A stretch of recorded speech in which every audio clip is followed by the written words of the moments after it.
saya Anissa Lutfiah Damayanti dari 12 MIPA 7. Dalam video kali ini, saya akan membahas materi tentang apa sih akuntansi itu dan apa yang menjadi unsur dasar untuk memahami akuntansi.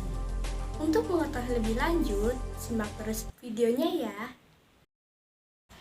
Akuntansi merupakan suatu proses atau sebuah kegiatan yang tidak bisa dipisahkan dari kegiatan manusia sehari-harinya, khususnya dalam dunia bisnis. Kata akuntansi diadaptasi dari bahasa Inggris yaitu accounting yang artinya menghitung. Sedangkan orang yang melakukan kegiatan akuntansi disebut akuntan. Secara umum, pengertian akuntansi adalah suatu proses meringkas, mencatat, mengklasifikasikan, mengolah, dan menyajikan data transaksi, serta berbagai aktivitas yang berhubungan dengan keuangan, sehingga informasi tersebut dapat digunakan oleh seseorang yang ahli dalam bidangnya dan menjadi bahan untuk mengambil suatu keputusan. Tujuan akuntansi. Pada dasarnya, akuntansi memiliki tujuan untuk melakukan pencatatan, mengumpulkan, dan melaporkan berbagai informasi terkait dengan keuangan, kinerja, posisi keuangan, dan arus kas dalam sebuah bisnis. Secara umum, akuntansi memiliki beberapa tujuan, yaitu yang pertama, memberikan informasi tentang keuangan, baik itu aktiva maupun pasiva perusahaan. Dan yang kedua adalah menyediakan informasi mengenai perubahan pada berbagai sumber ekonomi perusahaan, baik itu aset, hutang, ataupun modal. Dan yang ketiga adalah menyediakan informasi lainnya terkait keuangan untuk membantu pengguna laporan tersebut. Setelah mengetahui beberapa tujuan dari akuntansi, ada baiknya juga kita mengetahui apa saja sih manfaat akuntansi bagi kehidupan sehari-hari. Beberapa manfaat akuntansi untuk kehidupan sehari-hari, yang pertama adalah sebagai sarana untuk informasi keuangan. Sebuah proses akuntansi memberikan informasi keuangan untuk pihak-pihak yang memerlukannya, baik pihak internal maupun pihak eksternal. Manfaat yang kedua adalah sebagai bahan untuk evaluasi keuangan. Dengan adanya informasi keuangan melalui akuntansi, maka seseorang atau perusahaan dapat mengetahui apa saja yang harus diperbaiki dan dilakukan di masa yang akan datang. Manfaat yang ketiga adalah sebagai alat untuk mengelola keuangan. Dengan adanya akuntansi ini, maka dapat mempermudah kita untuk memperhitungkan berbagai keperluan sehari-hari sehingga pengeluaran tidak membengkak. Selanjutnya adalah persamaan dasar akuntansi. Mengapa sih kita perlu mempelajari persamaan dasar akuntansi? Karena persamaan dasar akuntansi merupakan dasar untuk melangkah ke dalam siklus akuntansi. Nah, jadi sebelum kita membuat jurnal, laporan keuangan, kita harus terlebih dahulu memahami persamaan dasar akuntansi.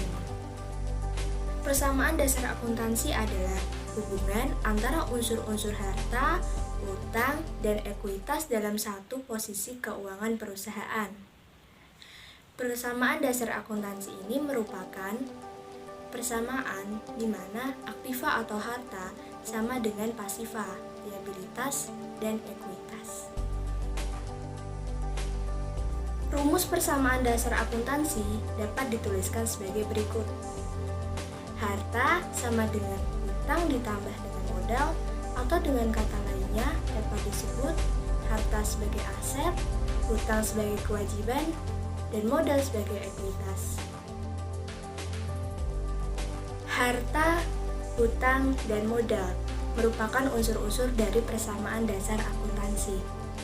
Untuk mengetahui lebih lanjutnya, yuk simak pembahasan berikut. Unsur yang pertama adalah unsur harta. Harta dapat disebut dengan aset ataupun aktiva.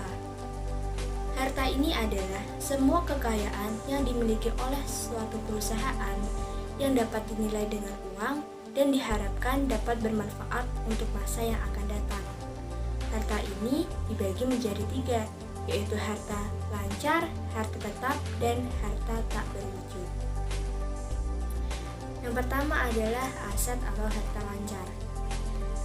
Harta lancar adalah harta yang apabila dipakai akan langsung habis atau umur ekonominya kurang dari 1 tahun. Contohnya adalah uang. Uang apabila kita gunakan untuk membeli sesuatu, maka uang tersebut akan langsung habis. Nah, sehingga uang bisa disebut sebagai harta lancar. Yang kedua adalah aset atau harta tetap. Harta tetap ini adalah harta yang apabila digunakan tidak habis pakai atau umur ekonominya bisa lebih dari 1 tahun. Contohnya adalah bangunan, tanah, dan lain-lainnya. Yang ketiga adalah harta atau aset tak berwujud. Nah, harta tak berwujud ini adalah aset non-moneter tanpa wujud fisik. Contohnya adalah hak cipta atau nama baik perusahaan. Unsur yang selanjutnya adalah hutang. Hutang dapat disebut dengan kewajiban atau liabilitas. Nah, hutang ini adalah suatu kewajiban yang harus dilunasi atau dibayar oleh suatu perusahaan kepada pihak ketiga, kreditur atau orang yang meminjami dengan uang ataupun jasa pada waktu yang telah ditentukan. Hutang ini terbagi menjadi 2, yaitu hutang dalam jangka pendek dan hutang. Unsur yang ketiga adalah modal atau ekuitas. Nah, ekuitas ini adalah hak atas pemilik perusahaan atas kekayaan atau aset perusahaan. Kemudian ada akun-akun yang mempengaruhi ekuitas ini. Yang pertama adalah pendapatan. Pendapatan adalah peningkatan ekuitas yang diakibatkan dari proses penjualan barang atau jasa kepada konsumen yang sifatnya menambah ekuitas. Dan yang kedua adalah beban. Beban ini adalah aset atau jasa yang digunakan untuk menghasilkan pendapatan. Contohnya adalah membayar gaji karyawan, sifatnya mengurangi. Nah, yang ketiga ada prive. Prive adalah pengambilan uang perusahaan untuk keperluan pribadi, sifatnya mengurangi.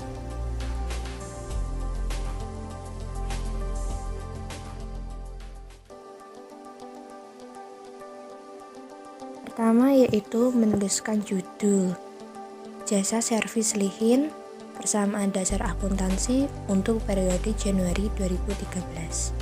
Tabel transaksi yang pertama ada investasi pemilik.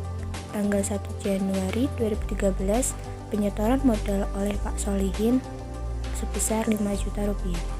Transaksi ini berakibat kenaikan pada aset berupa akun kas dan ekuitas yaitu modal pemilik sebesar 5 juta sebagai modal awal usaha.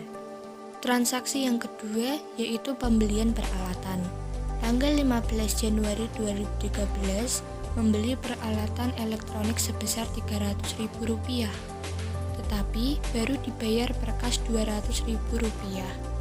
Transaksi ini berakibat bertambahnya aset pada akun peralatan sebesar Rp300.000, kemudian aset berkurang berupa kas Rp200.000 dan diimbangi dengan bertambahnya hutang Rp100.000.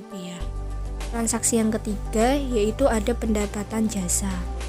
Pada tanggal 20 Januari 2013, penerimaan pendapatan jasa servis sebesar Rp500.000. Transaksi ini berakibat bertambahnya aset pada akun kas dan diimbangi dengan bertambahnya modal sebesar Rp500.000. Pada transaksi yang terakhir, ada pembayaran pengeluaran atau beban. Tanggal 30 Januari 2013, membayar beban listrik sebesar Rp50.000. Transaksi ini berakibat berkurangnya aset pada akun kas sebesar Rp50.000 dan diimbangi dengan berkurangnya modal sebesar Rp50.000. Kemudian yang terakhir adalah menjumlahkan semua aktiva dengan pasiva. Pada tabel tersebut, jumlah dari aktiva adalah Rp5.550.000 dan pasiva Rp5.550.000. Jadi, jumlah aktiva dengan pasiva dalam tabel tersebut sama atau seimbang, sehingga persamaan dasar akuntansi tersebut benar.